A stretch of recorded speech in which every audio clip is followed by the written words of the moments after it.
Hey everyone, how's it going? I hope you're having a fantastic day. We had a new banner drop last night called Bridal Belongings. Looking forward to the annual Bridal Banner. There's a lot of good things on this banner, a lot of new units, which I'm kind of glad IS is doing instead of rehashing alts of old heroes. Um, some good things, some bad things, so thought I'd give you my thoughts on the heroes themselves, their skills, and whether or not I will be pulling, and under what circumstances I would recommend you to be pulling. Also, it's just my opinion, so take it with a grain of salt, do what you will. Pull for the heroes you like, and let's get into this.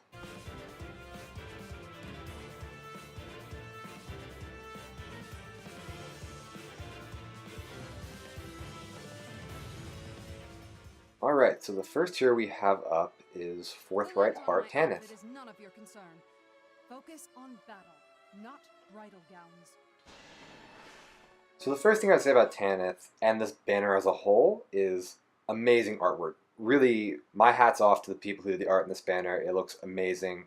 I'm really glad that between this banner, the Darkness Within banner, and just a lot of the recent banners, the artwork has, in my opinion, really improved, and I like that attention to detail, and that makes me really happy. But apart from that, I can't really say much else. Um, so if we start, her weapon has attack speed +4, which is basically Swift Sparrow built into her weapon, and you'll notice that with a lot of these seasonal banners, there will be a theme running along with the weapons. First thing that comes to mind would be last year's summer banner where they had Desperation built into their weapons. And it's a great weapon if you have a lance unit that you're really in love with and you want to add this weapon to them. Again, it's a great weapon. You can do a lot of fun and crazy builds with it, having double Swift Sparrow like Tanith does here, or running Swift Sparrow plus Death Blow or any other A skills. But apart from that, Tanith is not that unique. Obviously, she has Harsh Command Plus, but again, um, I am not at all a Galaxy Brain Fae player. I kind of stick to some of the easier tactics, so I don't really run Harsh Command. Um, I get how useful it could be with a versus Knight, Panic skills,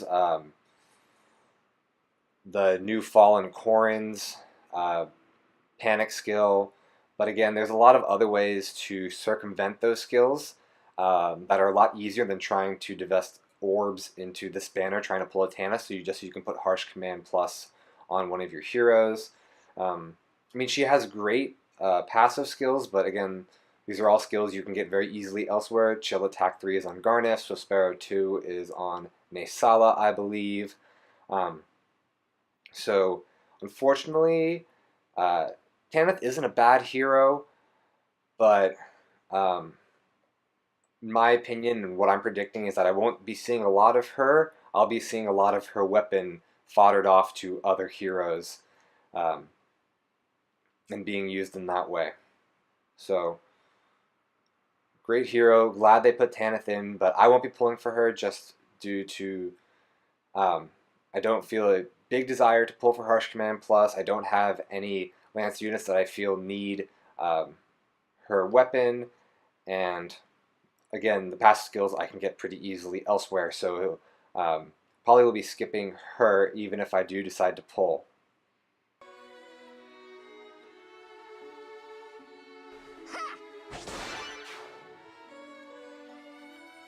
Next year we have up a Steadfast Bride Sigrid. I am Sigrid, and suddenly a bride, it seems.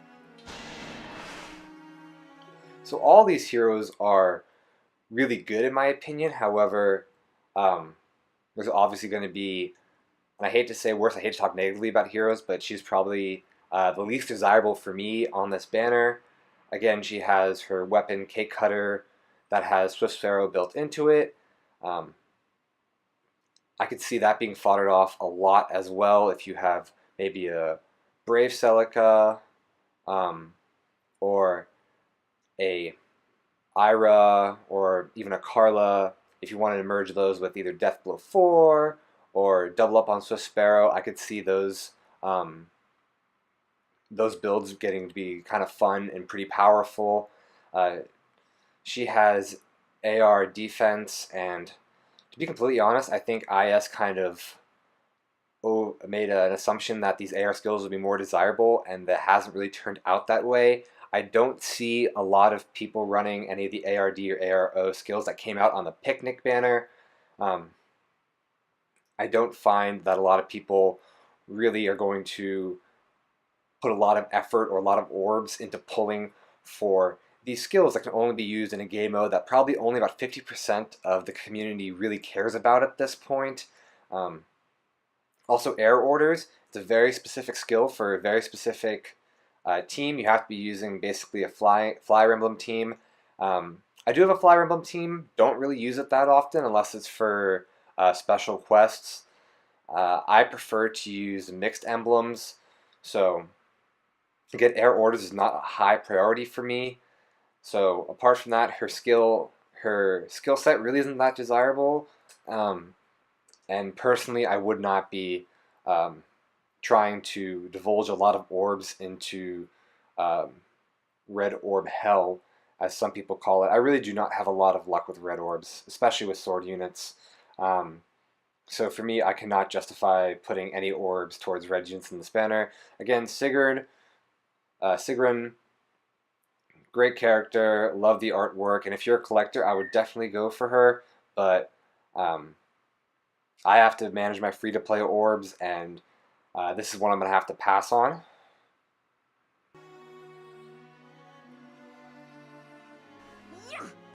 But her weapon does look really good. Now here's a character I'm really excited for. Well then, I mustn't leave my lovely bride waiting.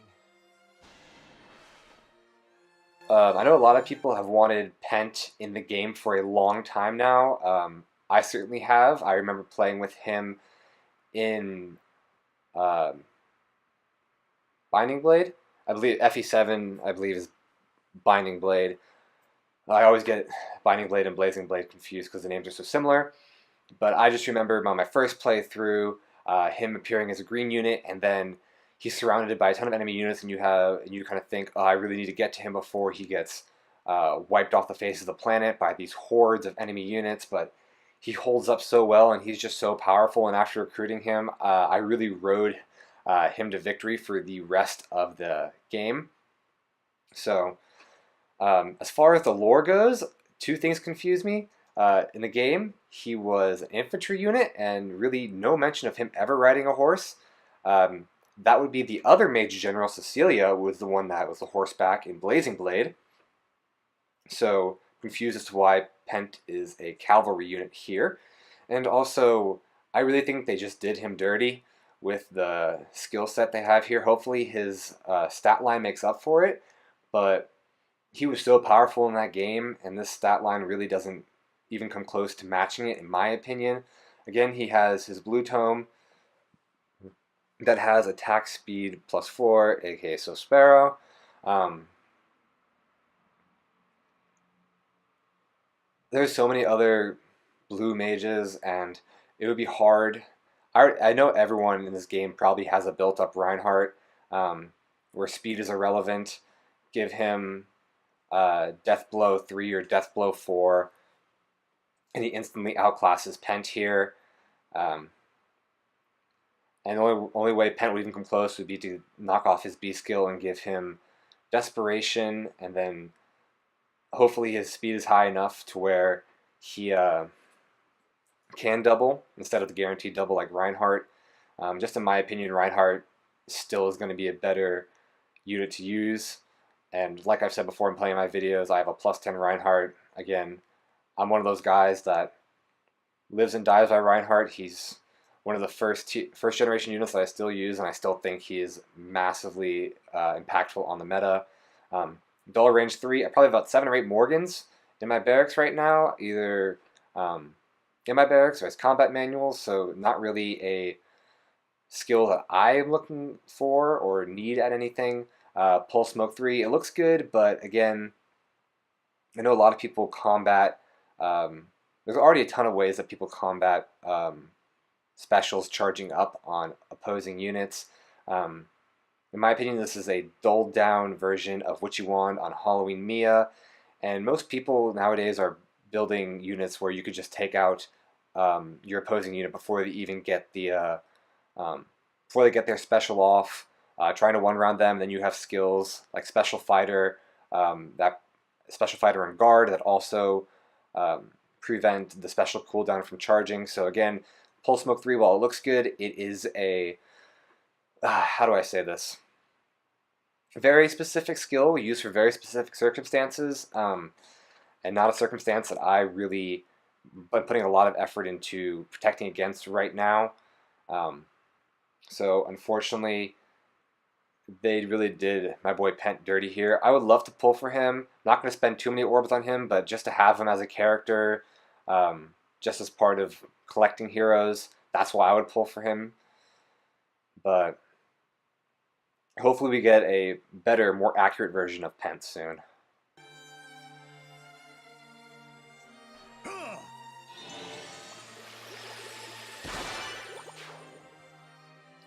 Finally, we have our only ult of the banner.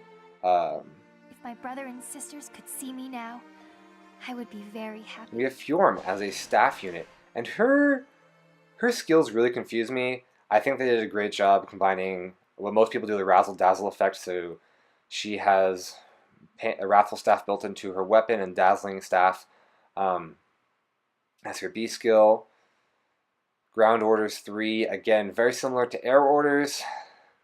It's going to be very, very specific team comps that are going to use this.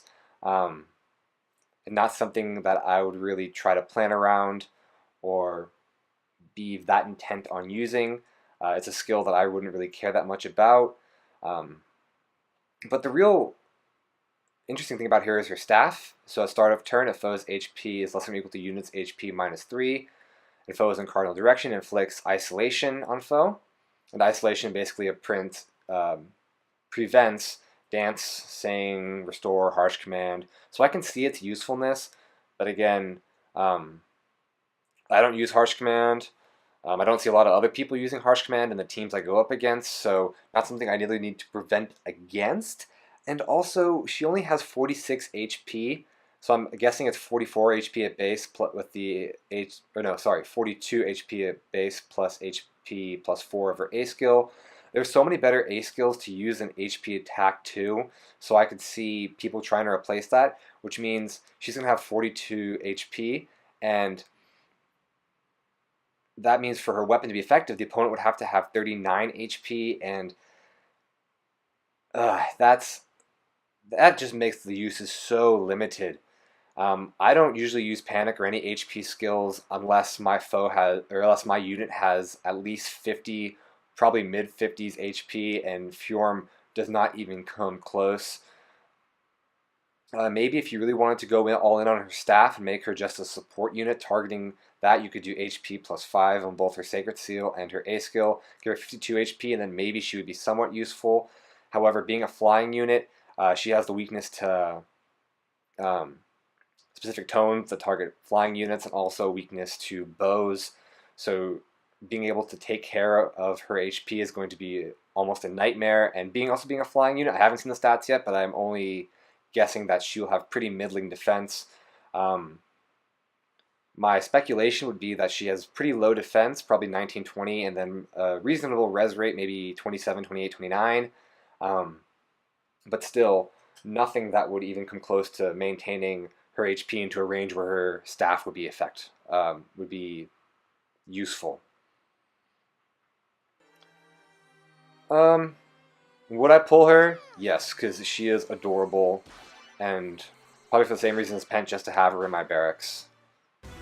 Well, there you have it, guys. That's my take on the new Bridal Belongings banner coming out later tonight. I hope you have found what I had to say enjoyable and maybe a little bit helpful when it comes to your evaluation of these units and what you're going to pull for. Also, if you noticed in the last picture on the banner, we will be getting Pent's Boo Luis as a mounted archer unit. Hopefully they do her a little bit more justice than they did Pent as far as her being good, but she's also on a horse. Why the f is she on a horse? She was a sniper back in the original Binding Blade game. So For whatever reason, they wanted to put Pent and Luis on horses. Good job, IS. You have me confused. But yeah, if you agree with my evaluations, please let me know. If you think I'm absolutely dead wrong, let me know and tell me why. Maybe Fjorm is next meta-breaking character, and maybe these weapons are the best weapons that have been added in the whole 2.5 years of this game. And also let me know who you're going to pull for, what you get. I would be I very happy. always like to see what you guys do on your polls, but yeah, if you've made it this far, please throw me a like and a subscribe. Always helps out, and it's completely free to you. And with that said, hope you guys have a great rest of your day, and the best of luck with all your summoning. Take care.